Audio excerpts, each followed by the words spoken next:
My name's Kate. I'm 30 years old, living in the suburbs of Chicago with my husband, Luke. On the outside, we looked like the perfect couple.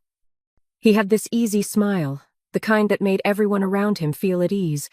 And I guess I thought I had everything under control. But it wasn't until the fight, that night, when everything came crashing down. Luke wasn't the loud, boisterous type. He wasn't the life of the party, and he didn't always express himself. But that was just who he was. Quiet, thoughtful, a little shy. And at first, that was fine with me. In fact, it made me feel like I could take charge. I was the one who made the plans, handled the finances, decided where we'd go, what we'd do, even what we'd eat. It felt like a good balance, or so I thought.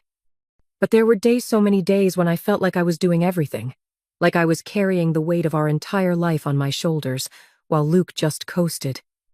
He didn't get excited about things, didn't get involved in the decisions I made, and that started to wear on me. It was one of those nights, a normal evening that somehow spiraled out of control. We were sitting at the kitchen table, just having dinner. Nothing big. He'd made spaghetti. I was tired of doing everything, tired of never feeling like he had my back. And that frustration, the one I'd been burying for weeks, started to come out. "Luke," I started, trying to keep my voice calm. "Can we talk about the bills again? You haven't helped with them in weeks." He looked up from his plate, his expression as neutral as always. "I'll get to it," he said softly. "I just didn't think it was urgent." Didn't think it was urgent. That small phrase set me off. It was the same old story.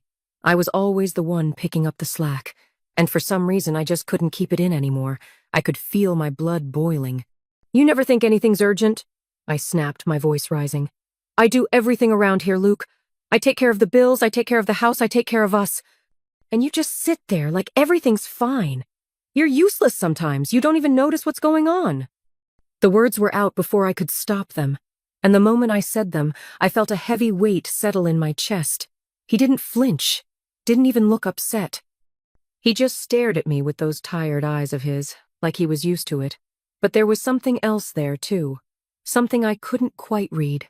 Something like resignation. "I'm sorry," he said quietly, pushing his plate away. "I didn't realize you felt that way." I opened my mouth to say something, but I didn't know what. So instead, I just stormed off to the living room, frustration bubbling up in my chest. And then, he just did what he always did. He stayed silent. He didn't come after me, didn't try to explain. It was like he just withdrew. I stayed up late that night, watching television, trying to calm down. But I couldn't shake the anger. Why didn't he care? Why couldn't he just step up?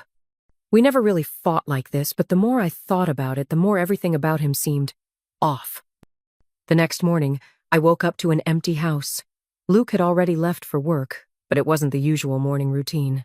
No coffee brewing, no note saying "I love you" on the fridge. Just silence. I tried to push the unease away. He was probably just busy, I told myself, but as the day went on, I couldn't shake the feeling that something was wrong. That evening, when I came home from work, everything seemed normal at first. His shoes were by the door. His jacket was hanging on the coat rack. But then I saw the envelope. A simple white envelope lying on the kitchen counter. It had my name written on it in Luke's neat handwriting. I picked it up, my heart racing. I knew something wasn't right, but I didn't expect what I found inside. The letter was short, just a few lines, written in his usual calm tone, but the words hit me like a ton of bricks. Asterisk, Kate. I think you're right. I've been distant, and I've been taking you for granted. I don't want to be the person who just exists in your life. I want to be more. I want to be enough. But I don't think I am anymore. I've tried. I really have. But it's never been enough for you. I don't want to be useless to you, Kate, so I'm leaving. Maybe this time apart will help us both figure out what we need. I love you, but I can't keep feeling like I'm failing you. Luke asterisk.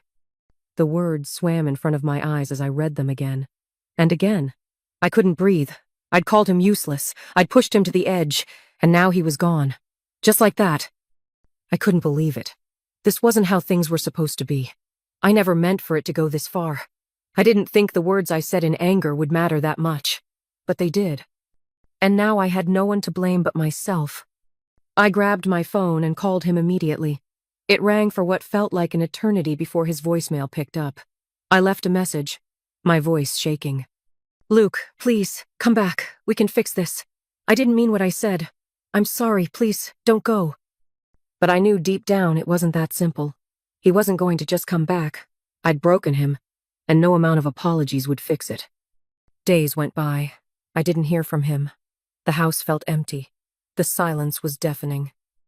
And slowly, I started to realize just how much I needed him. Not just as a husband, but as a partner.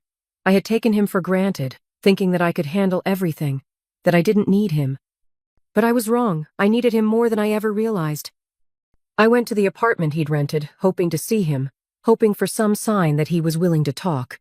But when I knocked on the door, it was empty. His things were gone. He had truly left. I sat down on the floor of that empty apartment, tears streaming down my face. I couldn't undo the damage I had done, and the worst part was I didn't even know if I could ever fix it. But if there was one thing I knew now, it was this. Words matter. They carry weight. And once you've said something, once you've made someone feel small, it's not so easy to take it back.